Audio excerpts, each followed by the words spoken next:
Baik, sebelumnya Assalamualaikum warahmatullahi wabarakatuh. Waalaikumsalam. Izin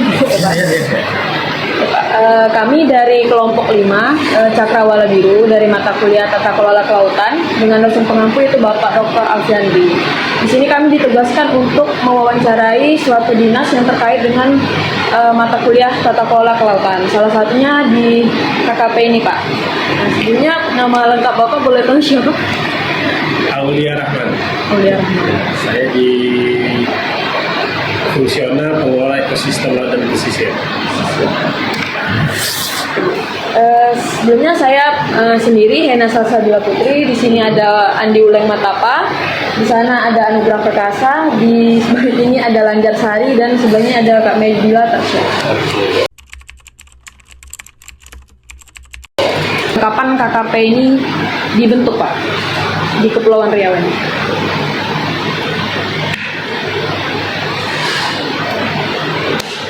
Oke, jadi KKP itu ini sebetulnya bidang. Iya. Nama bidangnya KKP. KKP itu Kelautan, Konservasi dan Pengawasan.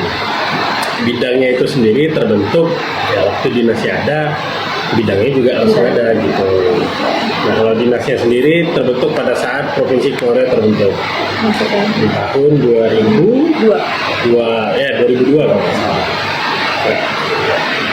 Mungkin menurut Bapak itu kalau kami kan membahas tentang tata kelola wilayah pesisir terhadap perubahan iklim nih, Pak. Oke. Nah, bagaimana KKP sendiri melihat dampak perubahan iklim, khususnya kenaikan permukaan laut, Pak? Ya, kalau perubahan iklim kayaknya global ya. Global. Ya, kayaknya emang udah terjadi kenaikan permukaan air laut. Saya dulu waktu kuliah juga skripsi saya dulu bahas tentang kenaikan permukaan laut. Kebetulan di Kota Tanjung Pinang. Jadi memang dari hasil penelitian saya waktu itu memang kalau kita melihat tren datanya bakal terjadi kenaikan permukaan air laut. Di Kota Tanjung Pinang itu kalau nggak salah tapi itu udah lama ya, sekitar 10 tahun atau 15 tahun yang lalu. Itu mungkin sekitar 1 atau sampai 2 cm per tahun kenaikan permukaan laut di Kota Tanjung Pinang. Nah, Dinas Kelautan dan Perikanan sendiri melalui bidang KKP, kebetulan kita bidang yang memang ada beberapa kegiatan kita tuh yang berkaitan dengan pencegahan ataupun penanggulangan akibat kenaikan suhu permukaan bumi gitu. Ya Pak, begini ya Pak, apa saja kebijakan atau program yang telah diterapkan oleh Dinas Kelautan dalam menghadapi perubahan iklim, khususnya terkait abrasi pantai dan kenaikan permukaan laut. Oke, kalau terkait dengan program, nah kebetulan ini di bidang KKP kita yang ngurusin kawasan konservasi. Yeah. Nah, salah satu tujuan dibentuknya kawasan konservasi di perairan itu kan untuk menjaga kelestarian ekosistem. Nah, salah satu penyebab terjadinya perubahan iklim itu kan ekosistem perairan mulai terganggu ataupun rusak kayak gitu. Nah, kaitannya itu dengan kalau kalian pernah dengar penyerapan karbon, karbon sink. Nah, itu dari hasil penelitian terbaru ternyata dari ekosistem mangrove, lamun dan terumbu karang itu, ekosistem mangrove khususnya itu menyerap kalau tidak salah saya 3 kali lebih besar daripada ekosistem hutan terestrial atau hutan darat karbonnya. Karbonnya gitu. Pak. Ya. Nah, kalau kita bicara perubahan iklim kan erat kaitannya dengan efek gas rumah kaca, di mana peningkatan karbon di atmosfer atau di udara gitu. Sejauh mana keterlibatan masyarakat lokal dalam proses pengambilan keputusan terkait pengelolaan wilayah pesisir yang rentan terhadap dampak perubahan iklim? Oke, nah pengelolaan wilayah pesisir ini kalau kita konkretkan, kalian mungkin pernah dengar RZWP 3K, Rencana Zonasi Wilayah Pesisir dan Pulau-Pulau Kecil, kemudian juga kawasan konservasi.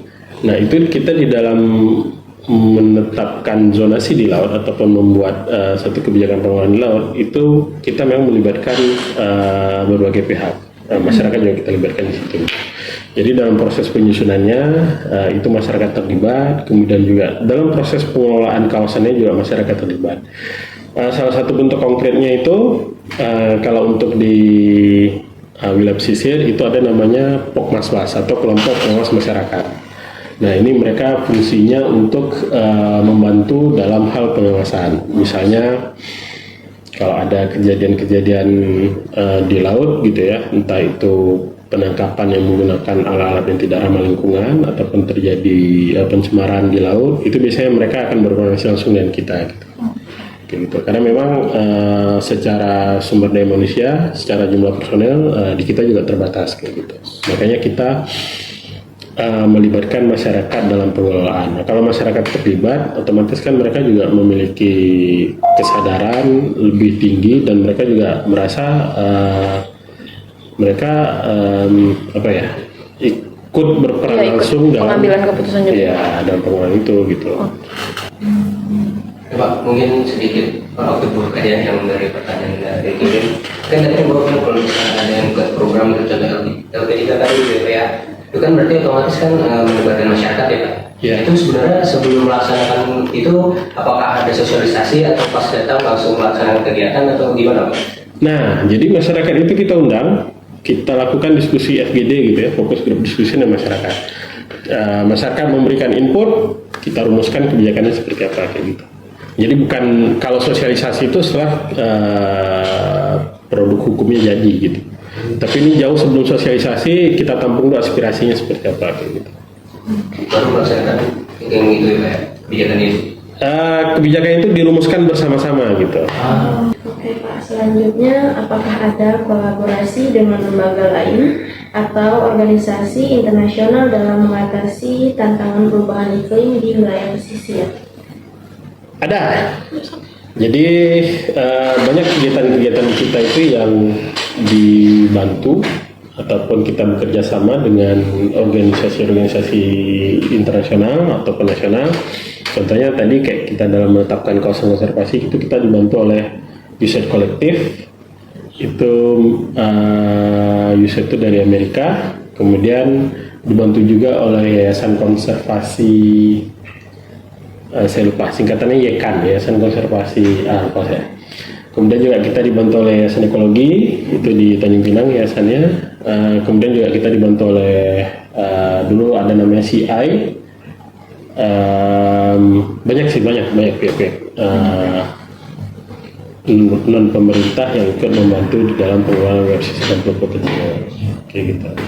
Terus juga kita juga terlibat dalam rencana aksi nasional gerakan rumah kaca. Jadi itu setiap pemerintah daerah itu wajib melakukan ataupun membuat program-program untuk penurunan gas rumah kaca setiap tahunnya. Jadi tidak hanya DKP, tapi seluruh dinas, gitu. Pak, mungkin untuk pertanyaan terakhir ya, dari semua itu kan otomatis pasti ada saran yang harus dilaksanakan oleh mungkin kebanyakan masyarakat umum atau khususnya kepada mahasiswa gitu ya Pak. Apakah mungkin dari Bapak, untuk Bapak sendiri sarannya untuk kami agar menjaga tata kelola ekosistem itu seperti apa Pak?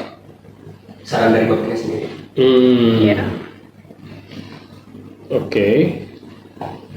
Pahami dulu ekosistemnya seperti apa gitu, siklus hidupnya. Tapi kalian jurusan FISIP ya? Iya Pak. Kalau tanah fisik mungkin Paling kebijakannya gitu. ya melakukan pendekatan atau ya sosialisasi bukan sosialisasi, maksudnya itu pendekatan ke masyarakatnya kayak gitu kan, karena memang bidang ilmu kalian di situ gitu ya. Kalau terkait dengan ekosistem kan itu kayaknya lebih banyak untuk anak-anak Kelautan. perikanan kayak gitu. gitu. Jadi memang karakteristik masyarakat pesisir ya kalian yang akan pelajari gitu. Karena kalau kita perhatikan memang masyarakat pesisir ini boleh dibilang mereka sebagian besar nelayan ya, kemudian menggantungkan hidup di perairan. Nah ini kan kita perlu pahami betul karakteristiknya seperti apa. Kemudian sebetulnya mata pencaharian mereka itu kan sangat bergantung terhadap ekosistem laut tadi kayak gitu. Jadi kalau ekosistemnya rusak, otomatis pendapatan mereka juga menurun. Pak, assalamualaikum warahmatullahi wabarakatuh. Waalaikumsalam warahmatullahi wabarakatuh.